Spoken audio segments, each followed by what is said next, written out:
Hello again.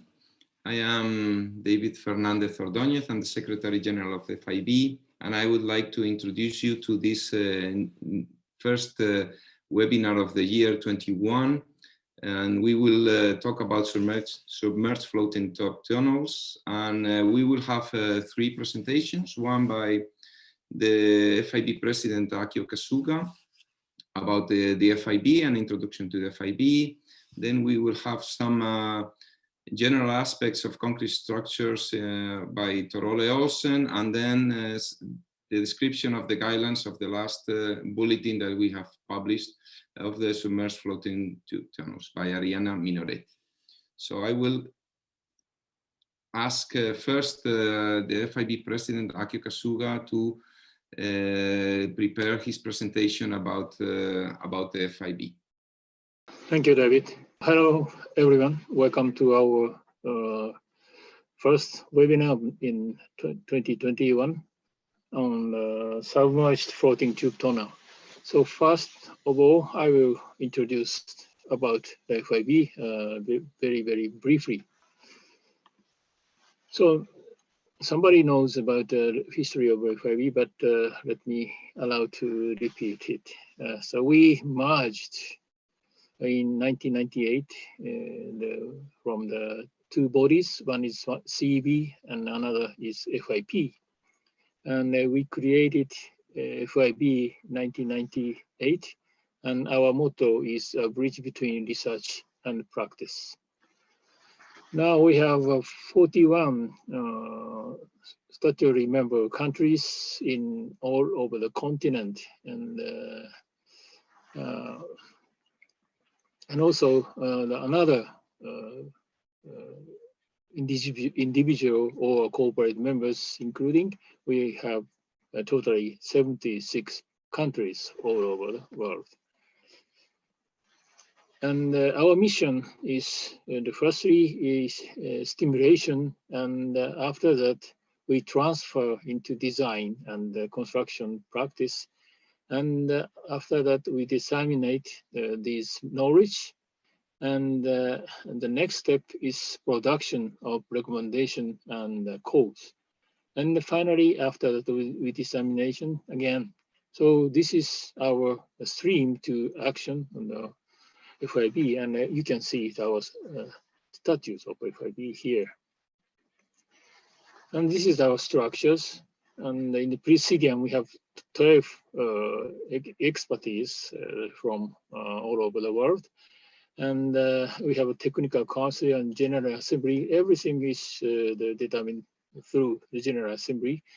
And in the technical council, we have commissions, 10 commissions, as you see here.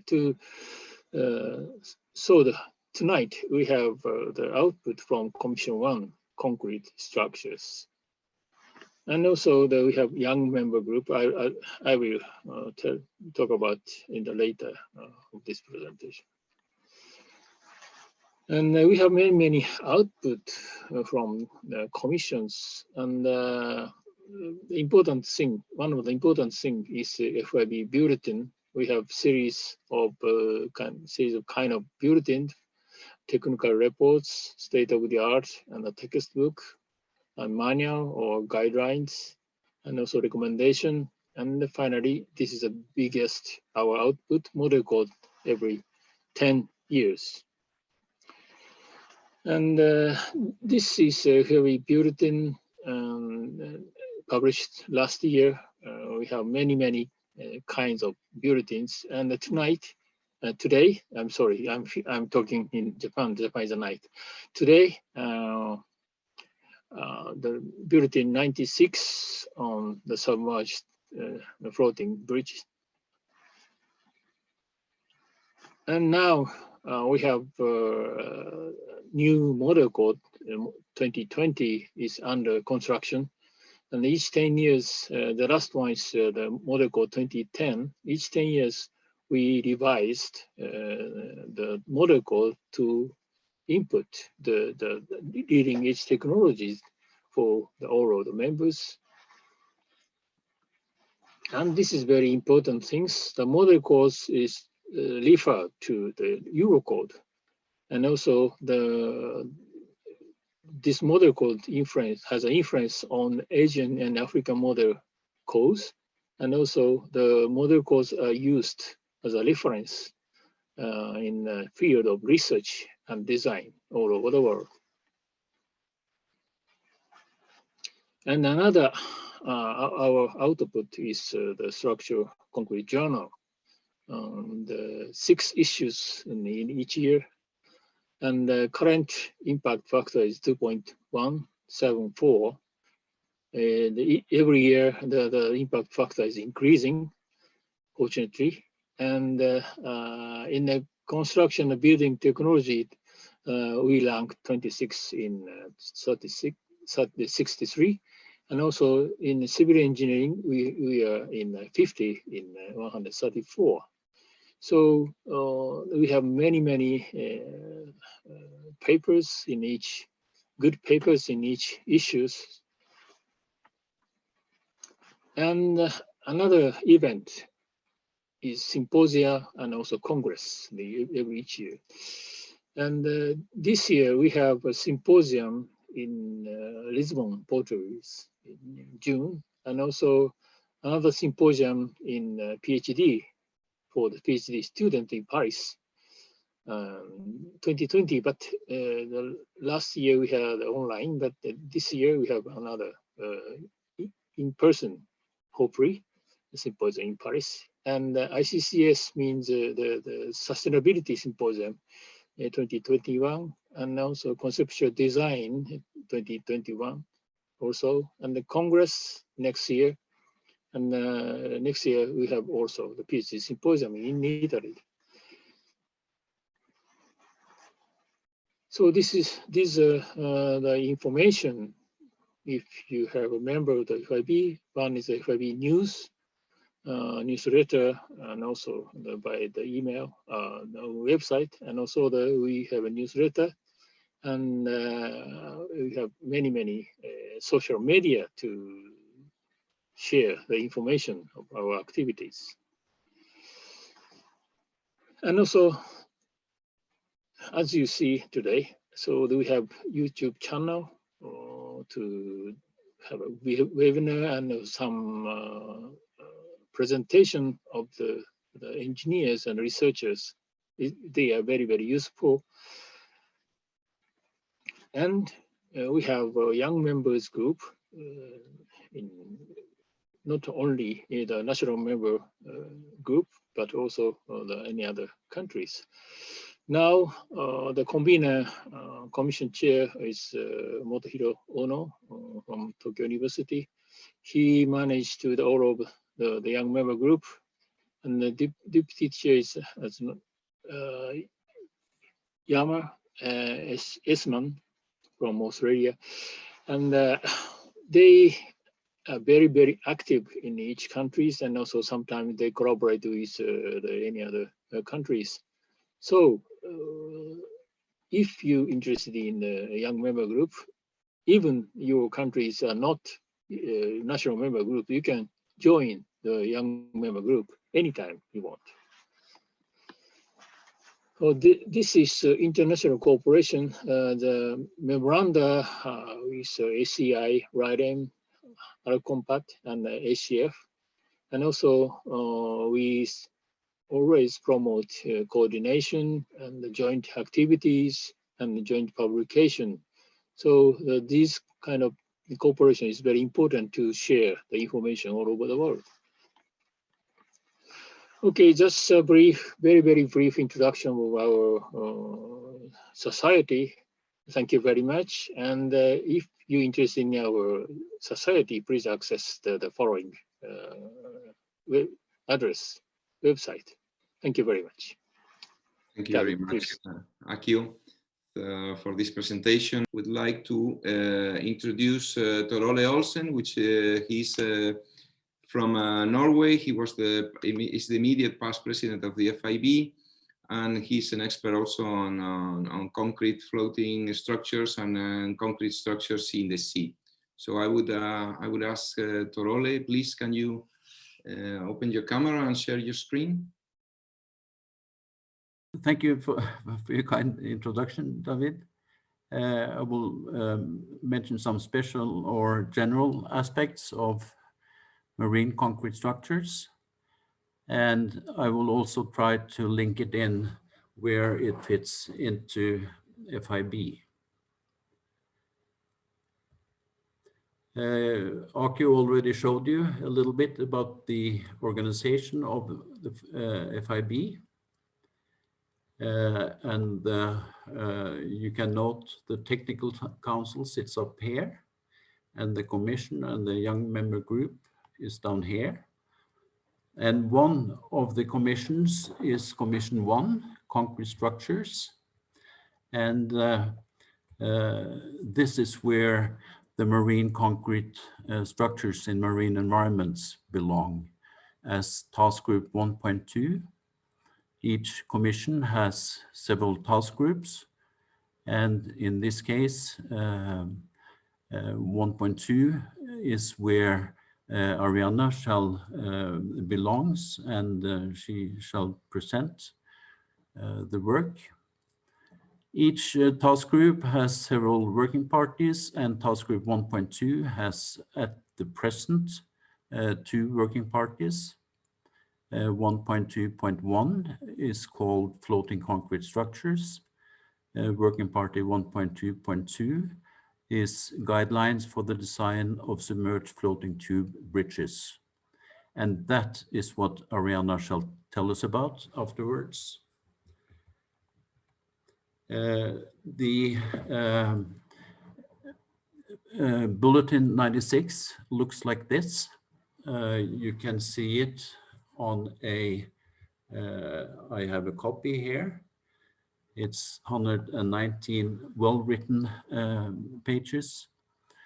It is interesting for everyone. And note that this is a guide to good practice. Akio told you a little bit about the different levels the different reports have. And the guide to good practice needs to be supported by the entire technical council. And they did for Arianna's work. She has been very efficient, very clever, and finished in record time, I would say. And she will describe Bulletin 96. She has also participated in a TEDx presentation that is more general, and if you're interested, you will find that on the YouTube. It's a very nice presentation. Now back to what task group 1.2 has performed before. A year ago, or a bit more than a year ago, we published bulletin number 91, floating concrete structures, and that is a state-of-art report. So it is a bit less formal than the guide to good practice, and it has to be supported by the commission only. And the idea behind this report was to describe some general aspects of marine concrete structures, and in this case, particularly those that float. Actually, most of them float, at least during construction, even though they are set down on the seabed later. So the idea is to give some ideas of what has been done and also some ideas what can be done.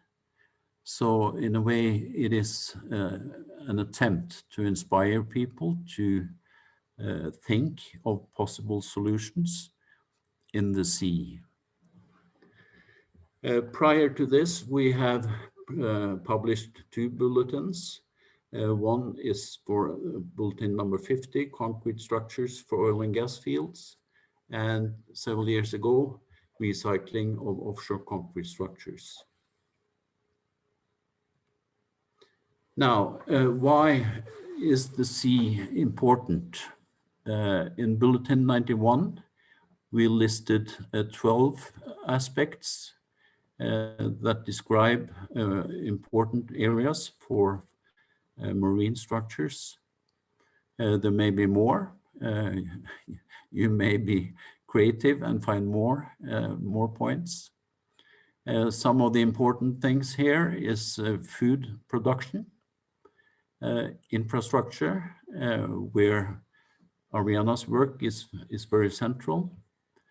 Energy is important, the environment, urban development and dwellings, and industrial development, offshore industrial development.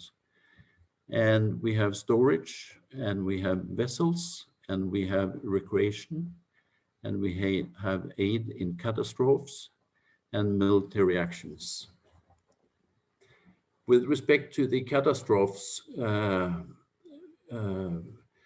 we may fear a future with a higher level of the sea. And this may not be your house, but very many people live close to the sea. You have to the left here a population prediction for the future. We don't know exactly, but we know that the population is going up. We have on the right here, we have a figure that shows the relative distribution of population in urban areas and in rural areas. And this is increasing, as you can see. And the text at the bottom states that it is believed that 40% of the population lives closer than 100 kilometers from the sea. So utilizing the sea is important for real estate, as it says here, but for many other reasons too. Now, structural designers struggles with gravity. And the gravity is given by Mother Earth, and gravity acts downwards. Buoyancy, that is also given by Mother Earth, acts upwards. And the question arises, obviously, can you combine these two effects? And this has been done for thousands of years. Shipbuilders are a typical example. Here are some other examples. The left picture is a concrete boat built by Lombot in 1848. I am approached several times by people that say that concrete does not float. You cannot use it in the sea. That is correct, of course, that concrete doesn't float, but a concrete structure may float. The second picture from the left is the Mulberry Harbour, built by the British during Second World War to aid invasion in Normandy. The third picture is a floating bridge, or two floating bridges, in Washington State. And the fourth picture is during installation of a cruise harbor in Monaco. When you think of these different uses of concrete structures, it is actually quite a wide span. Monaco, as you know, is very crowded. You don't have much space. Buoyancy is a really beautiful thing.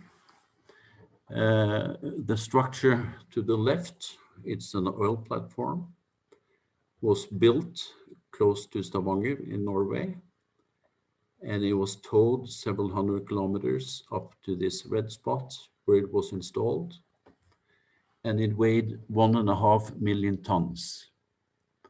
And that is what you can use buoyancy for. You could not handle 1.5 million tons on land unless you have a million cranes or something. So buoyancy is a really, really beautiful thing. It doesn't have to be offshore. It can be used to aid installation and enable building a structure at a different location to where it shall sit permanently. And that can be a good idea for many, many reasons. And not to forget is that well-designed and well-built concrete structures are very resistant to the sea. They behave perfectly well, both in waves, that is from the North Sea. The North Sea may have waves 30 meters high. And the right platform here sits outside Sakhalin in Russia, where you have sheet ice, as you see. Here are two platforms from Canada, Hibernia and Hebron. Hebron is a recent platform, and these two platforms sits east of Newfoundland, southeast of St. John's, and they are subjected to icebergs, as you see on the center picture. So rather rough structures you can build. Here are some oil and gas platforms built in different parts of the world. The large picture to the left is the first one. It was pioneered by company Doris in France. It was installed in 1973. And if you look at this part of the picture, this one and this one are the two Canadian platforms. These two sit in Australia. These three sits out in Russia, outside Sakhalin. And this is an LNG terminal sitting outside Italy in the Adriatic Sea. So different purposes. Most of these sit in the North Sea. This is one of them, or two of them. You may recognize this structure. This one here is the City Hall in Oslo that you can visit if you come to the Congress in 2022 in Oslo. But this illustrates the size of some of these.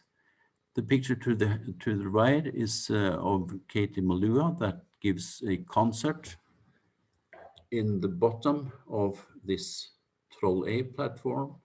So she sits at 303 meters below sea level. And 303 meter waterhead is a very large load. It is about 1,000 times as large as an ordinary floor is designed for. And she had, during her concert, she had 22 listeners. And unfortunately, I was not one of those. You see on the picture behind her, you see gas pipes, and that is the real reason for the platform. This platform supplies a fair portion of the gas to all of Europe. Other types of energy, floating wind is very popular at the moment. This one is described in detail in bulletin number 91. You have wave energy. This structure here is installed outside Portugal relatively recently. You have floating solar power plants. And then you have food production. This in the center here is a concrete bucket it houses 1,000 cubic meters of water and a lot of salmon. And the idea of the concrete bucket is that salmon production is normally done in open nets. And if you get many of those nets, you get sicknesses, you get lice, you get escape farmed salmon mingled then with wild salmon, which is not good. And you get a lot of garbage underneath. So having a closed bucket, like a concrete bucket, you can avoid these difficulties. And of course, it is a little bit more expensive than a net, or it is more expensive, I would say. So you need to account for the benefits to make it worthwhile. This is in operation and it worked well. The salmon is very happy there. It grows well, and you can put current in the water so that the salmon gets is trained, conditioned, and you get a higher price for the salmon meat. This very small picture up here is this picture to the scale of this picture. So marine concrete structures can be both small and large. This is not built yet, but this is a larger version of the bucket for salmon production. This is something else. This is in Oslo. Norway has approximately 100,000 kilometer coastline if you include islands. And even with that long coastline, this is a built coast, a recreational place for swimming and recreation, obviously.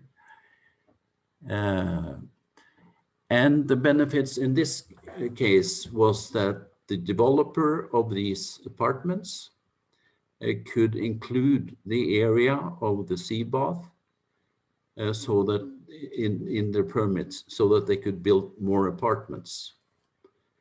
Another benefit was that the sea bath is very popular, as you can see here, and the price of the apartments went up. So this paid off.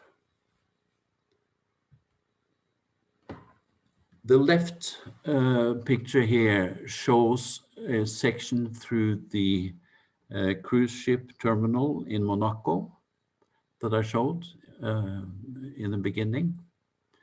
And as you can see, you can put things inside, like cars that is shown here.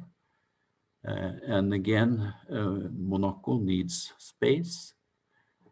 So that is part of the benefit, in addition to the cruise ship harbor. The picture to the right is another cruise ship terminal. This is not built yet. It is intended for Svalbard. Svalbard is an island up north. This is Greenland. And on Svalbard, you have neither the materials nor the infrastructure to build such structures. So you have to build it somewhere else, whether you like it or not. And this is an artist's impression of how it is expected to be. This is a northern light that some of you might have seen. Now, another type of protection, in this case to gas pipelines coming into the rugged coast, west coast of Norway, and a concrete tunnel, a submerged tunnel, was constructed in a record time of 10 months, designed and built.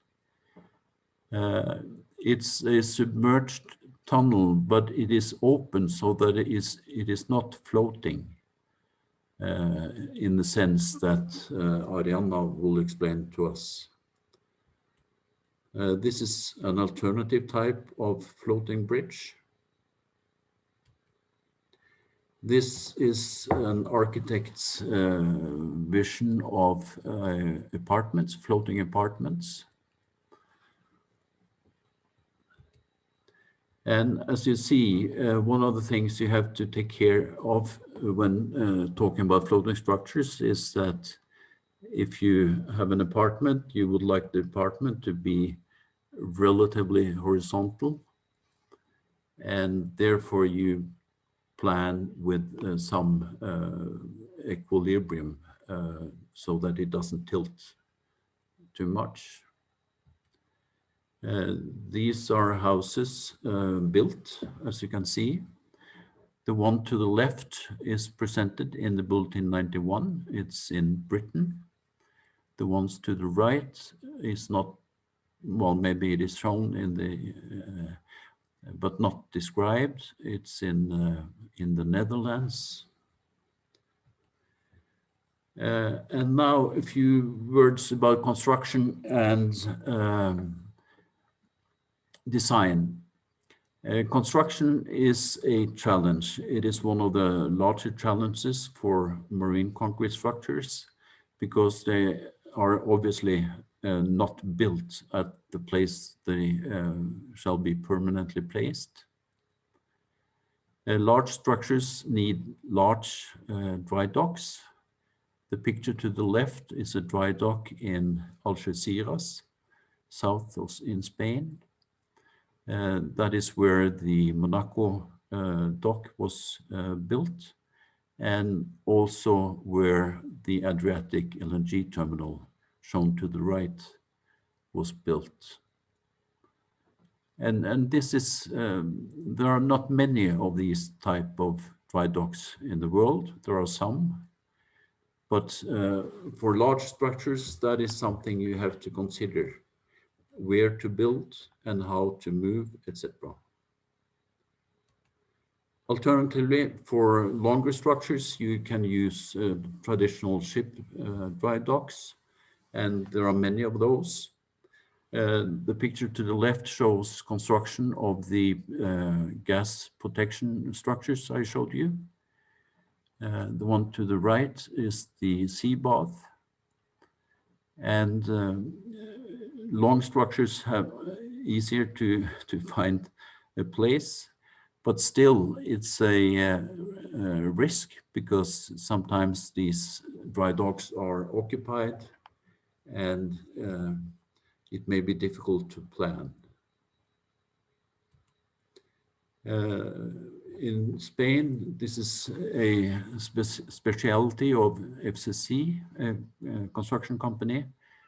They built caissons for shore protection in an efficient way with a sort of a dry dock.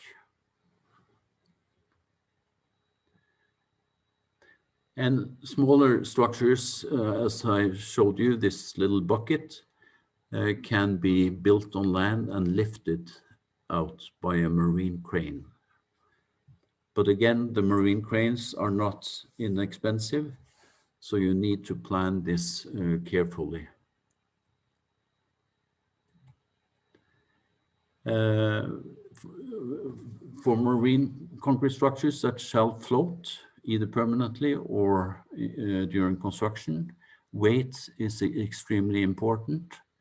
And we typically use a lot of shell structures. Shell structures are very efficient for carrying distributed loads. And hydrostatic load is a distributed load. So we use a lot of shell structures. But otherwise, it is,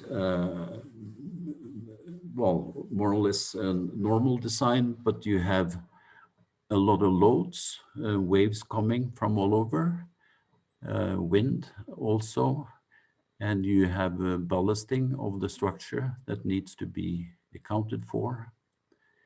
And to the upper right, a reminder of what happens if you let too much water into the structure. You may capsize, and you need very often quite a lot of reinforcement, because you design the sections as slender as possible to save weight, and also, of course, post-tensioning.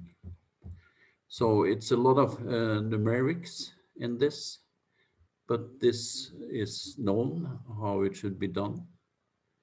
And but in addition to the numerics, this is finite element analysis. We now use nonlinear analysis even for large global analysis, and that makes a lot of sense. Linear and elastic analysis are sometimes conservative, but not always.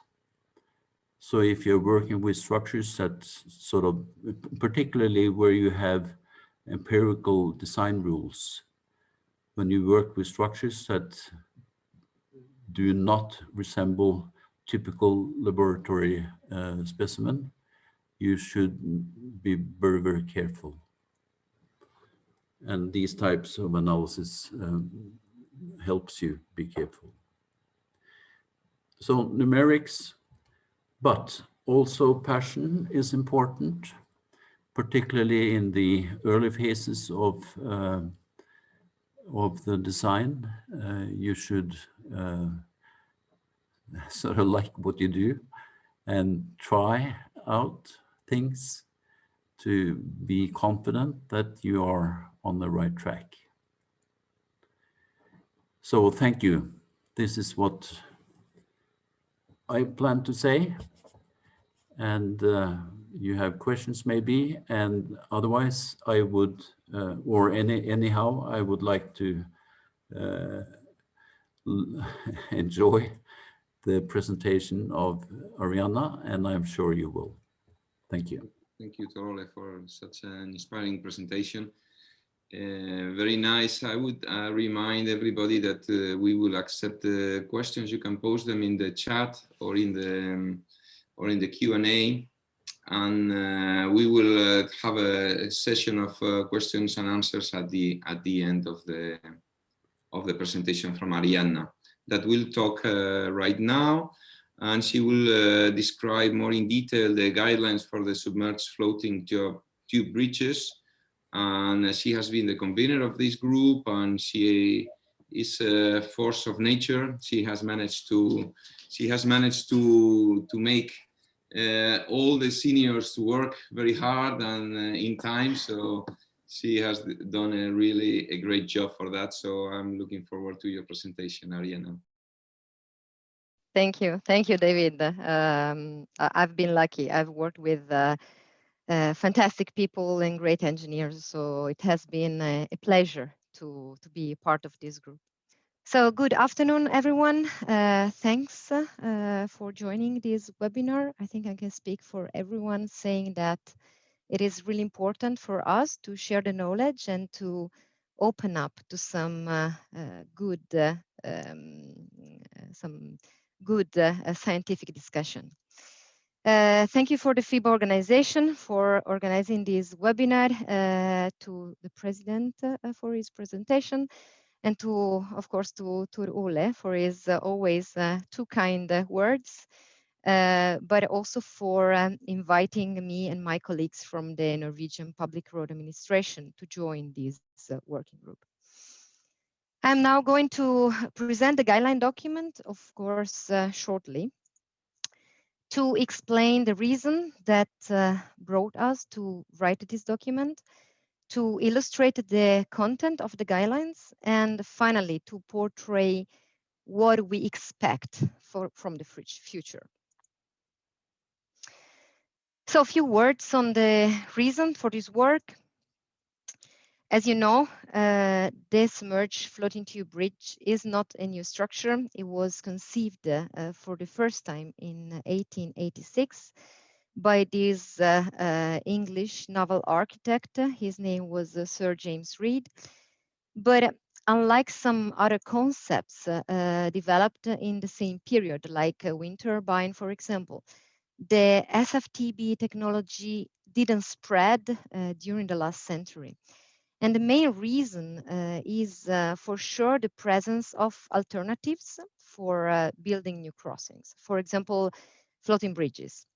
So just two hybrid structures can be mentioned for the 20th century.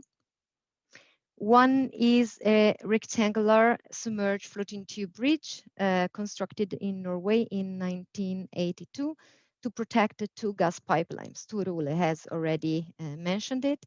It is a 600-meter structure on 4 or 5 supports, but the elements are not jointed, so the water is able to pass through them. And the other structure is a recent subsea tunnel constructed in Stockholm that relies on a group of piles.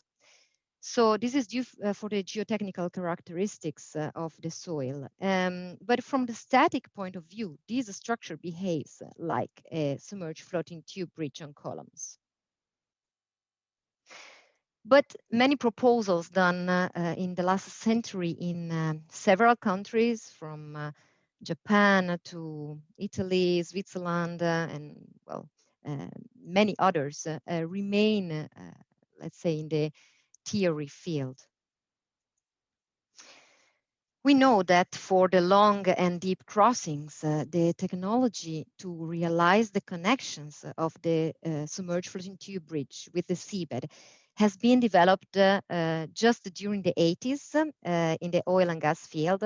Tor Ole has shown some nice picture of the different type of structures that we can find in this field.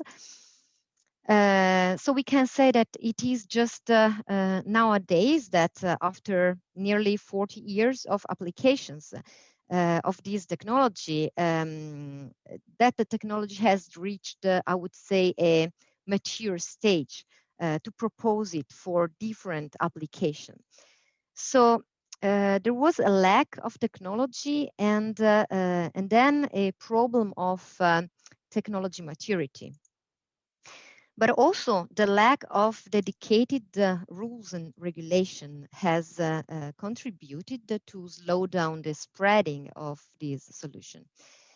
And this is why we have decided to work on a design guideline for SFTBs, because we strongly believe in the potential of this crossing solution, and because we had the opportunity to use the experience of engineers that have already faced the design of this structure or of similar ones, to help the scientific community to approach this concept in, I would say, an easier way. So let's have a look at the guideline content. First of all, a huge thanks goes to the authors that have used their precious time to prepare this document, not only to give to the colleagues a technical guideline, but especially to define a path that the designers can easily follow when they approach this structure. As you can see, we had many contributes from Norway, Anette Fjelde, Stein Atle Haugerud, and Tor Ole Olsen from Dr. Technical Olav Olsen in Norway. Me and my colleagues, Matthias Adam and Bjorn Isaksen from the Norwegian Public Road Administration in Norway. Then we had a contributor from Spain, from Madrid, Hugo Corres Peiretti from FECOR Ingenieros Consultores, a contribute from England, from London, Gordon Jackson from Arup. And then we had a contribute from the Netherlands, Dirk-Jan Peters from Haskoning, Netherlands, and Cohen van de Vliet from Archimedes. We had the chance also to involve a colleague, Professor Hyun-Ki Lee from KAIST Research Center in South Korea. Maybe you know that in South Korea, they have this research center on submerged floating tube bridges, and they have started working on it a bit more than 2 years ago. So they are studying this technology to apply it for some crossings in South Korea.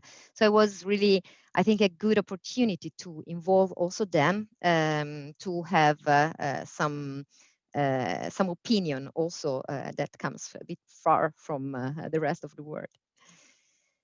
The aim of this work is stated in the introduction, and it is to improve the knowledge of this on this structure and to strengthen the confidence on a solution that we believe has a great potential. The guideline is divided into 14 chapters. The first 2 chapters and the last one are written for, I would say, a wide audience.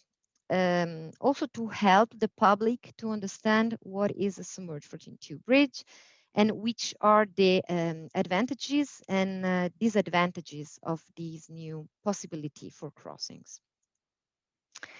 And I thought that it was really important to take this chance to explain what is the submerged floating tube bridge to a wider public.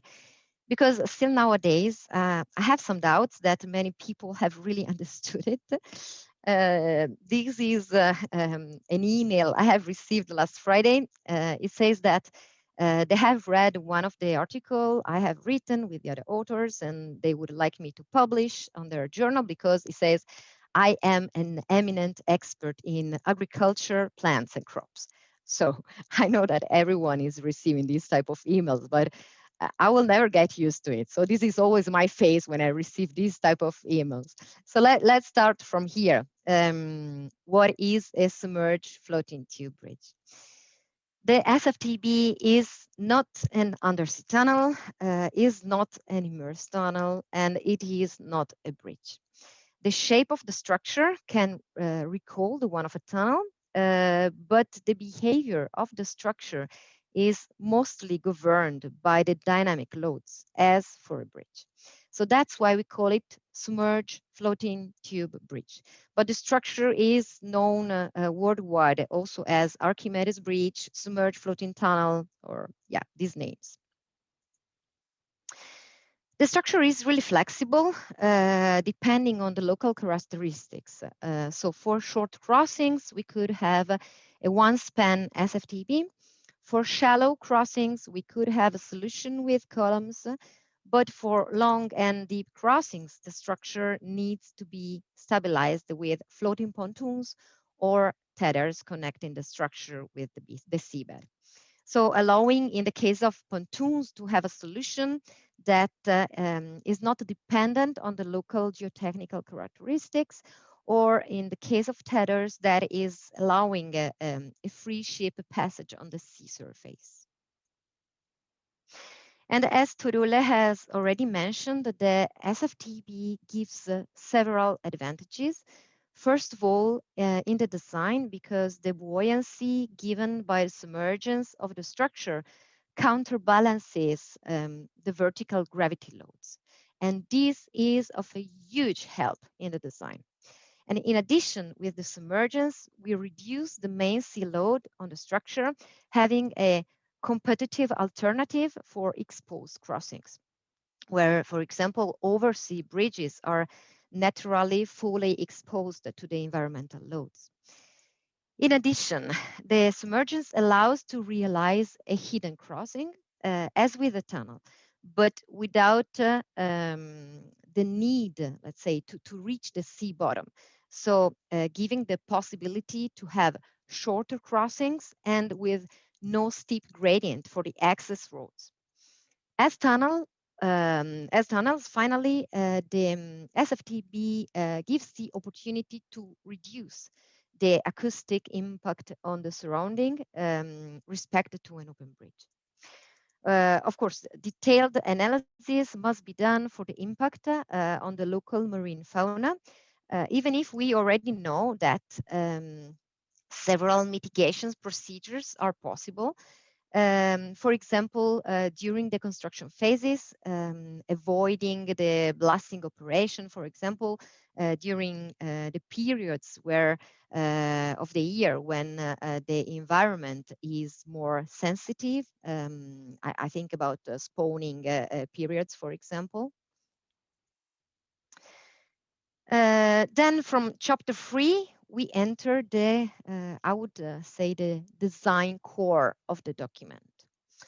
Even if the SFTB has been extensively studied in several major projects around the world, no specific code has been developed. But this is not necessarily a problem of establishing an adequate basis for the design because there are several international standards that are applicable to the structural design of the SFTB. So in this chapter, in chapter 3, we have mentioned the relevant standards that can be the reference for the design, but we have also underlined the additional provisions that the designers must take into consideration. I would say that the most relevant resource for supplementary provisions is probably the Norwegian Bridge Design Handbook, so-called N400, where specific design rules for the SFTBs have been added. Supplementary provisions can be derived from analog structure types like immersed tunnels or fixed and floating offshore installations, or by direct reference to them. Here you see some examples of supplementary provisions. Some of them are related to the general design. Some others, like the water tightness requirement, for example, are related to concrete design aspects, so to the aspect connected to the material. Chapter 4 is on functional requirements and can recall the specification for a traditional tunnel. But in this chapter, we have also tried to underline the specific requirements for a submerged floating tube bridge. Let's say some examples. The spacing of floaters or mooring must take into consideration the presence and the characteristics of vessels, both ships and submarines, of course. The road alignment, for example, that usually is a requisite for the road design. In the case of an SFTB, it is also a parameter that we can change in order to tune the response of the structure. And then we have chapter 5. Chapter 5 is on site conditions. Here we have described the conditions that can influence the design of the SFTB. So let's say, for example, in case of a consistent ship traffic, the solution of an SFTB with tethers will be probably more competitive because it allows to have a free passage for the ships. But on the other hand, if the area for the crossing is, let's say, geologically unstable, a solution with the floating pontoons will be maybe preferable. So the chapter lists the conditions that must be taken into consideration in the design and describes how these elements can be defined. The chapter takes advantage from the experience gained in several studies and general information taken from these studies are given, like, for example, the temperature seasonal variation with depth, or I don't know, how to determine the relevant ship traffic for the design, or how to consider wind generated current, and so on. And then we have chapter 6. chapter 6 lists and describes the loads that we have to consider in the design. This to give a complete overview of the elements that must be taken into considerations and explaining how to deal with these loads in the design phase.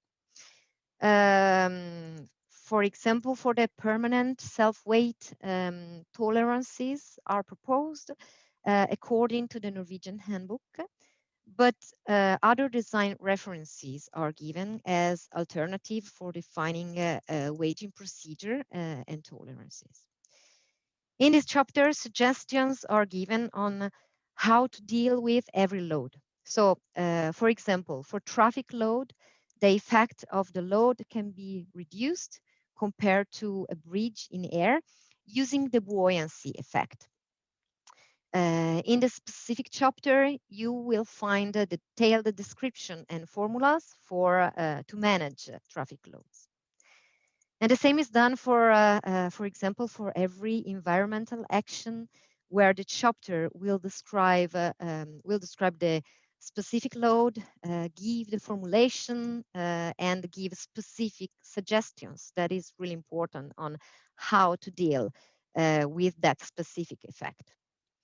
We have also underlined, considering our experience, which loads will probably be governing loads and which other load we will have to be considered, but will not probably be a governing one.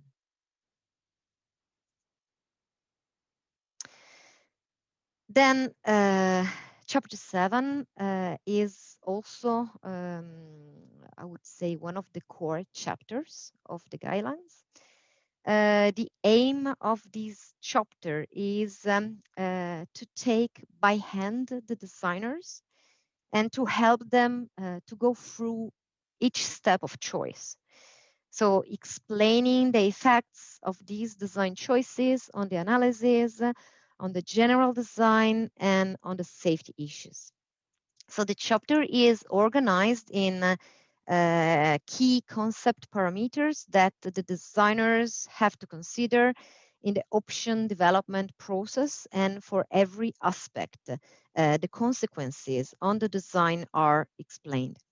Also, in order to save time with the development of a solution that maybe will turn out to be not feasible at the end, because the consequences of the design choices, for example, in terms of structural configurations, so alignment or cross-section materials and so on, have been neglected, for example.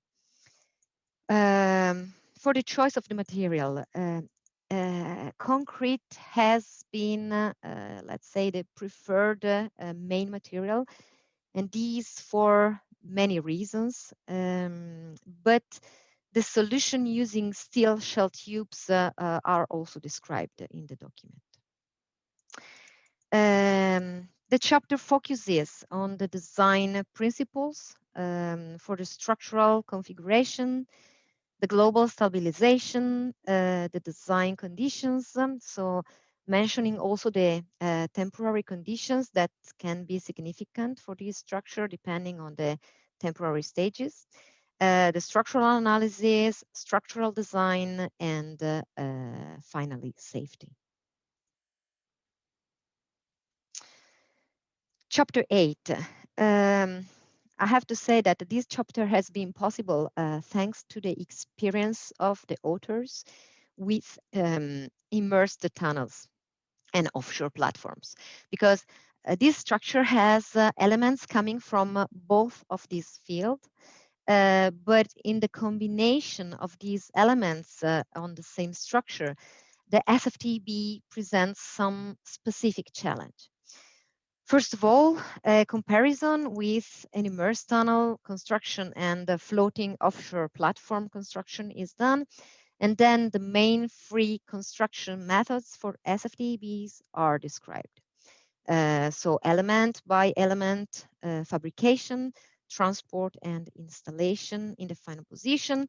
The second one, on-site construction, and then incremental launching, or the the third one, construction of the wall string in a protected position to transport the complete structure to the final position. Chapter 9. In Chapter 9, the installation procedure for each element is listed, explaining the elements to take under control and how to do it. So in particular, the necessary additional data to organize and check the installation procedure are listed. Remembering that the stages related to this procedure can sometimes strongly influence the design, depending on the temporary conditions that the structure needs to face. The chapter lists also specific considerations to take into account for the planning and the logistic of the installation procedure, giving suggestions to ensure a successful installation within safety boundaries. And this is done for every element that needs to be installed, so foundations, tethers, pontoons, and so on. And also for the jointing operations of the elements. A specific paragraph is focused on the necessary aspects to take into account for the marine equipment and on the safety aspects related to the installing operation. Chapter 10 is on mechanical, electrical, and plumbing system that is typical of tunnel structures, but highlighting the special needs for the SFTB. For example, the need of not accumulate in the tubes the fire extinguishing water, or the need of indicators of levels and flooding, the permanent force measurement system for the tethers, and so on. For the collision prevention, it is recommended to use passive system instead of active ones. And these due to the proven negative effects that active systems like active sonars have on marine mammals. So we're not speaking just about engineering. This is also telling us that we need a design group with wide and different competencies to end with a successful design, because many aspects in many different fields need to be taken into account very early in the design stages. Chapter 11, this has been shaped with the main goal of having a structure with minimum maintenance. This implies many choices to be done during the design, and one of these is the choice of concrete as main material. The experience gathered with offshore platforms in the North Sea shows excellent durability for concrete. And this is known in the scientific community. For example, the Fermen immersed tunnel has a design life of 120 years. But many other aspects will influence the design, like, for example, the choices of the ballast system, the need to provide the accessibility of every element, or to include, for example, inactive elements to be collected for the checks during the service life, and so on. In addition, in this chapter, we are giving examples of the frequency and the duration of the inspections and of other necessary activities for the maintenance of the structure. Chapter 12 is defining a general approach based on defining risks and proving the reliability, giving example of risks and related mitigations procedure. The risk evaluation procedure must focus also on construction, installation, and operation of the structure. Specific hazards for the SFTB can be extreme weather conditions, vessels and submarine collisions, increase in water level, or, for example, the probability that a component failure brings to the system failure. So this chapter lists the hazards and gives some numbers for the recommended reliability values. And finally, the verification methods are described. Chapter 14 focuses on costs, but here, instead of giving numbers that are anyway limited to the application in specific countries, the chapter describes the cost drivers, and this is done to understand where the designers can work to reduce the costs for the structure.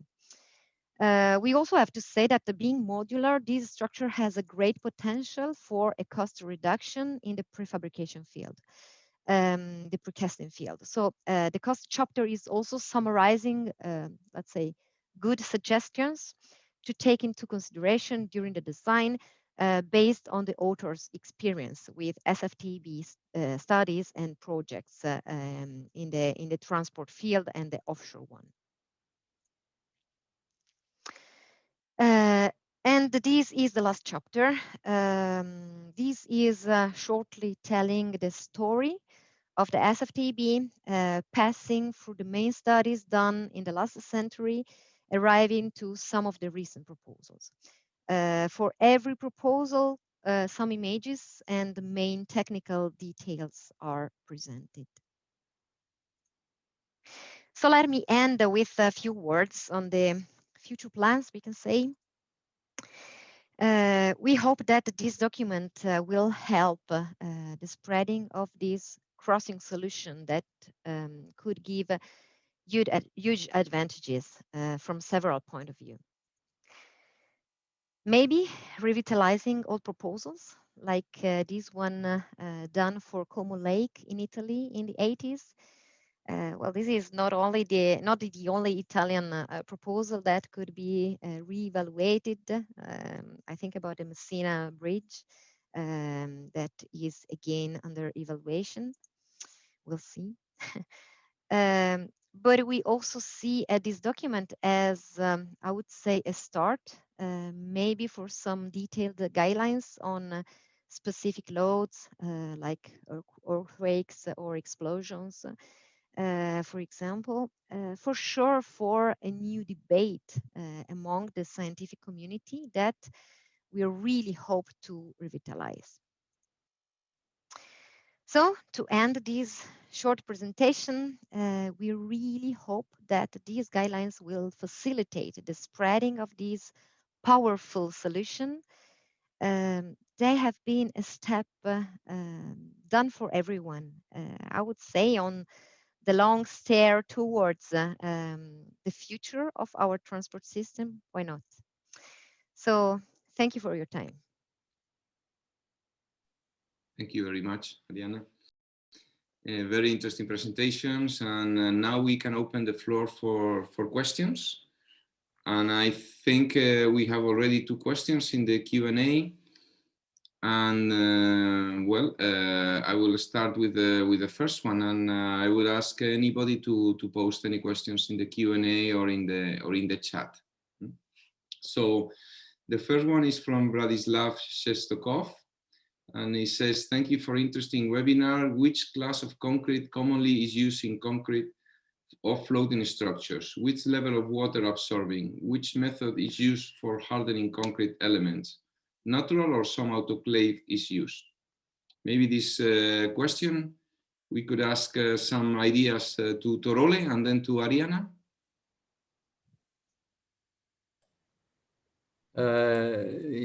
Yes. Thank you for the question, or questions, I should say. To start, some of the structures are heavily loaded and some of them are not. For example, the fish farming bucket I showed is situated in a protected place. While some of the deep structures have very large loads. So the concrete quality depends a lot on on the what is required. So for the deep ones, typically 100 megapascals and higher, and for the other ones, maybe not so high. And since weight is so important, we also use lightweight concrete sometimes. We have actually developed a concrete mix that gives a unit weight of 1.6 unreinforced. And the difference between 1.6 or 2.4 is very large when you know that the weight of the structure is part of what shapes the structure and gives the loads on the structure.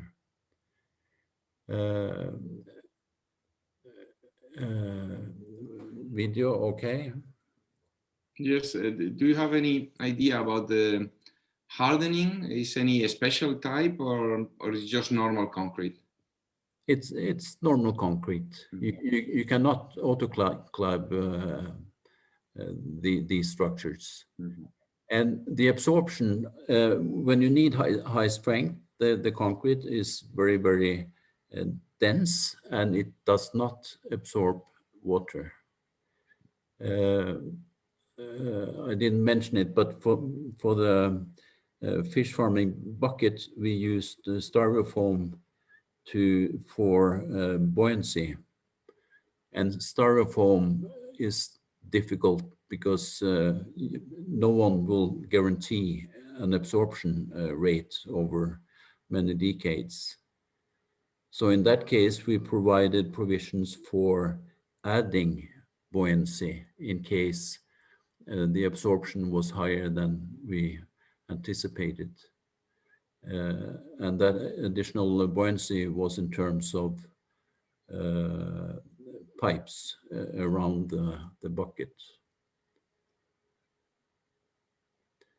So maybe that was, yeah. Yeah, okay, thank you. Then I have a question here for Arianna, if you can switch on your video when answering, from Gianmarco Rota. Are composite steel and concrete cross-section considered in this guideline? Yeah, as I have mentioned during the presentation, we have focused mainly on concrete, but we have also in the design chapter, we have also a part that is focusing on composite, well, other types of materials for the design of the structure. So we have also mentioned the steel and concrete cross sections. Okay, thank you. Then we have another one from in the chat from Shomo Lieberman. How are the horizontal forces from the water flow, waves, and others resisted by the structure? Is it possible to use inclined anchors or cables? I think Arianna maybe is for you. Yeah, I don't see. Oh, it is his. It's in the chat. How are horizontal forces from the water flow, waves, and other resisted by the structure? Yeah, well, there are many. This is a choice that you do in the design. So for the horizontal forces, you can work on many aspects from the, let's say, geometry point of view, like working on the connections with the elements, with the sea bottom. So inclined tethers, for example, could be used. There are, so yeah, it is possible to use inclined anchors or cables. In some designs, due to the not, I would say, not big experience with inclined cables, that can allow also to have some problem with slack, so loss of tension in the cables. Straight cables are preferred. So in that case, you have to work on the horizontal geometry alignment of the structure. So there are several alternatives, several aspects that you can work on. it's a choice that you have to do in the design depending on the specific characteristics of the crossing. Okay, thank you. We have another one from Valerie Premont. How do you plan the water tightness in the structure? Membrane on the concrete or pre-stressing to have a compressed concrete which can be considered as tightness? So I think shall I try? maybe Torole can say something there. Yeah. The water tightness, you should be careful to sort of define what you need. Maybe a little bit of water is not so serious, but some of these shell structures, they work in compression, and water tightness is not really a very large problem. And we use pre-stressing to a level that limit the cracks, potential cracks. Membranes are expensive, and sometimes they may be used in fish farming because of the well-being of the salmon, and also the ease of cleaning the structure on the inside, again for the well-being of the salmon. But if you go down in a deep platform and touch the wall, you cannot feel any moisture. So if something is coming through, it's so little that it evaporates. So water tightness need to be considered, of course, but it's not normally a very difficult thing. Okay, thank you, Torole. Then we have another one from Cassie Liu. Thank you so much for sharing with us, especially for the SFTB. Is there real SFT project going on now? What is the maximum length of an SFTB could be? Maybe 20 kilometers or even longer? Arianna, maybe? Yeah, so there are some proposals in Norway. We have 2 fjords where this structure could be built. Of course, every time we make a proposal, we compare several structures. One of the proposals we have done in the past, in 2016, was for the Bjørnfjord crossing. And there, the SFTB was compared with the floating bridge and another structure. And then the floating bridge was preferred for some reasons. So maybe for these 2 crossings, the SFTB can be the chosen solution. We will see. But Norway is not the only place where this structure is proposed nowadays. South Korea is studying a long application for this structure, more than 20 kilometers. I cannot say where, but I can say that the fact that is that this structure in theory can have no limit for the length. In theory, of course, then you have to do the analysis and see which structure you end up with to face the local environmental loads, for example. But there are other countries also. Italy is still considering it. So there are some countries around the world. But nowadays, there is no, let's say, SFTB in construction. Yeah. Okay, thank you. We have another question from Michal Goldin. Thank you very much for very inspiring presentations. Could you provide some information about construction of the joints between precast tube elements? Maybe Torole again.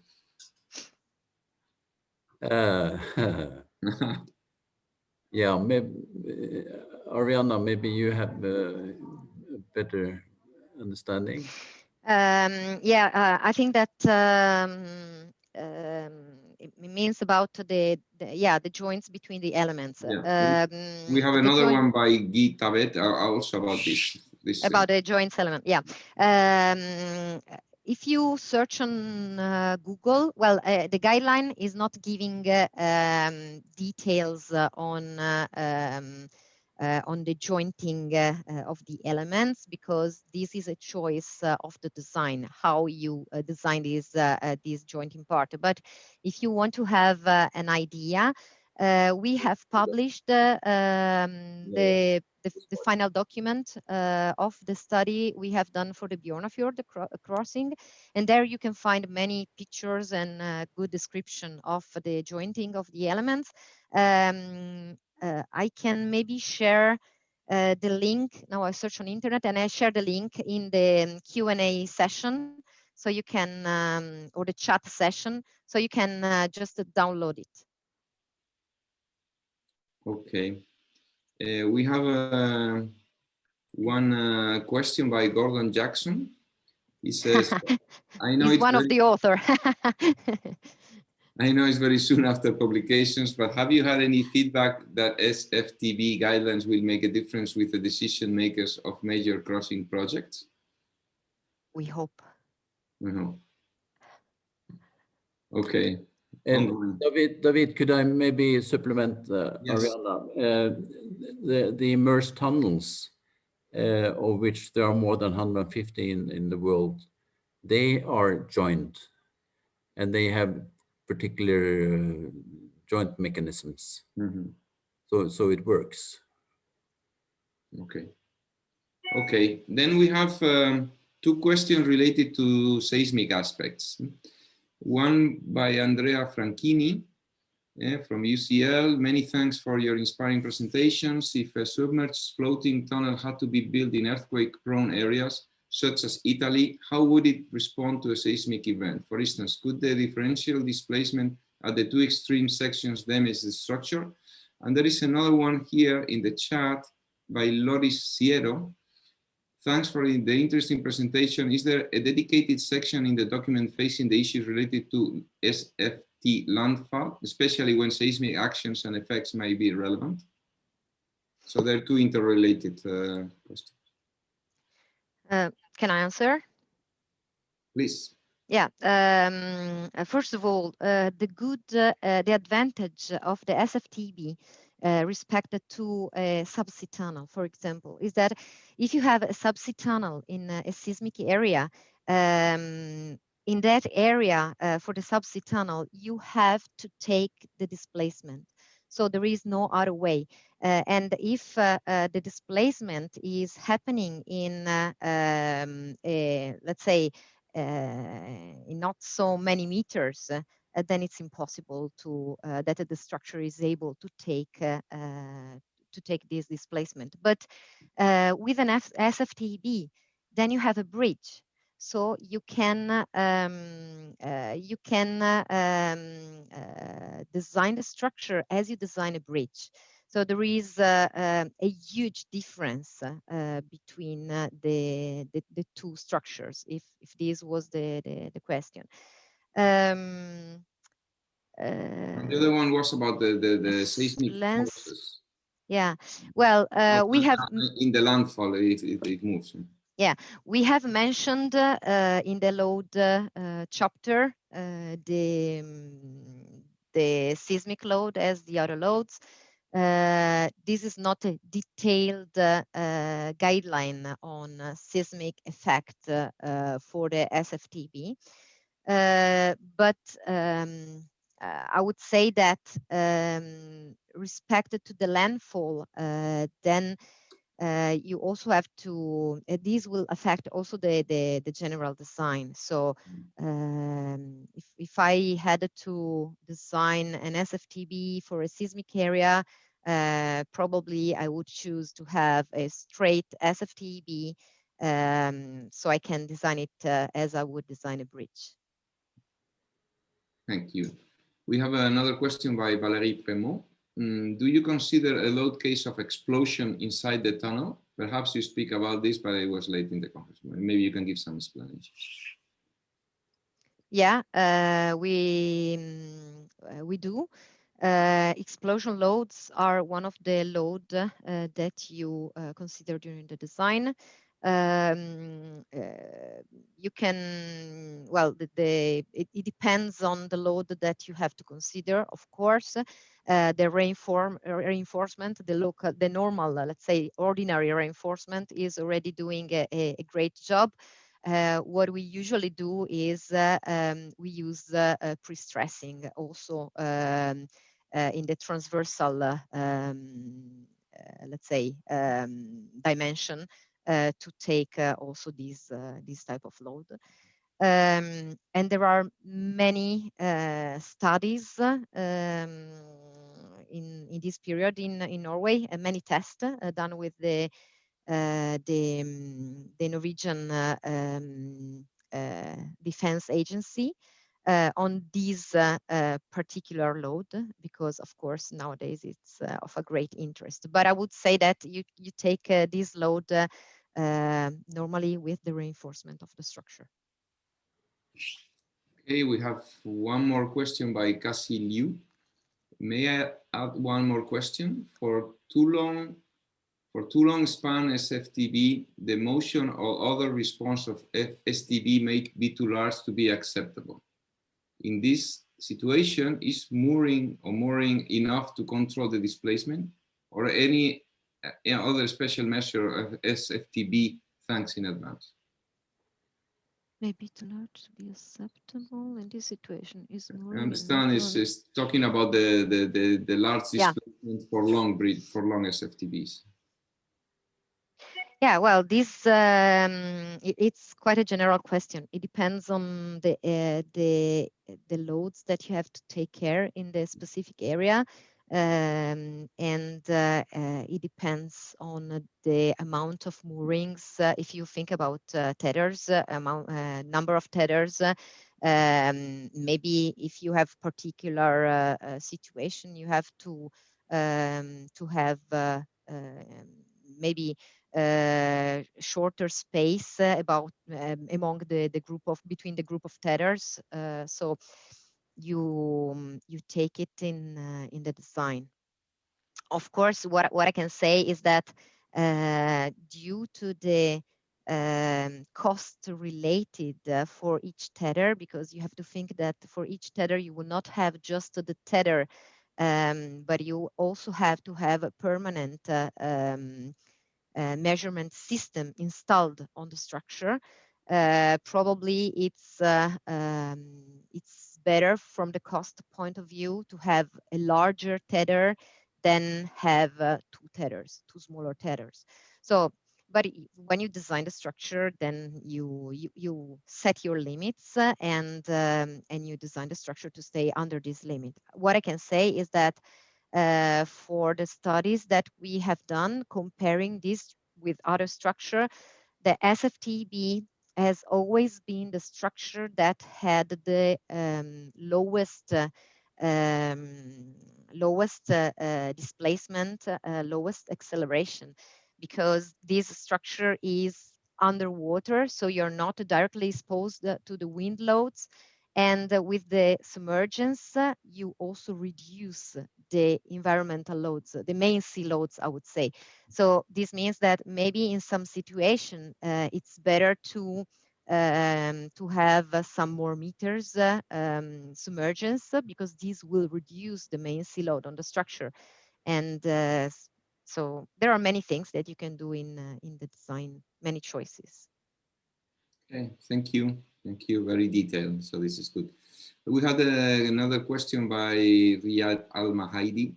Many thanks for the presentation. Just wanted to bring to the attention of the presenters the remarkable work of Professor Hollister of Cornell University on the building of concrete ships in the World War I to carry fuel. Here's the link, or he sends a link to the Q&A. And I don't see any more questions. If we have still Akio Kasuga, I would like to ask him a question, maybe to share with us his vision of the sustainability and the FIB and submerged or floating structures. Maybe we can see him there. Well, if not, yeah, he's there. Yes.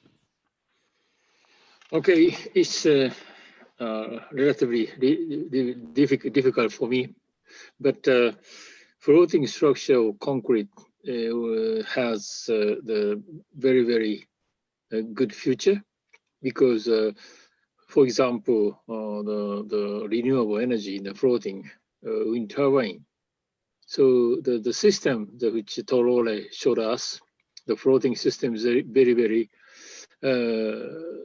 useful, especially the Japanese sea. The seabed is very deep, more than 200, 300, 400 meters. So we don't have to use the base system. So the floating structure will be useful for the future, in the future. And also, on the other hand, I don't know the temperature of our globe, but if the temperature is rising, we have to live on the higher area or under the sea or under the ground. So at this situation, the floating technology, floating structure technology is useful. So this bulletin, this output is very important for the future. This is my vision and my some imagination. So that's it. Thank you. Thank you, Torole. Maybe Arianna, you want to have last words before we close the webinar? Yeah, I just take the opportunity to thank you, FIBA, for this opportunity to work on this guideline, because I think that this could be of a great help. If I think about the effort, Torole knows something about it, the effort that we have done in Norway to start with the design of this structure. It was not always easy to take decisions when you don't have any reference. So FIB nowadays has given us a shortcut, really important. So I really have to thank FIB, and I think that this is a great opportunity for all the colleagues or the designers that will start with the design of this structure now. Thank you. Torole, would you like to say something before we close the session? Well, I would like to thank you and Corinne and Marie for a very efficient setup. And also I would like to thank for the reference and the link to Professor Hollister. The way I see ships in concrete is that they have been built during the wars because steel is used for other things, and because they were a little bit heavy, they were often grounded afterwards. They were not efficient. But today, with modern technology in concrete and well, materials and design, that could be different. But anyway, thank everyone for listening. I hope you, and if you have more questions sometimes, I'm sure David will. I can reshare it with you. So, and thank you, Arianna and Akio as well. Yeah.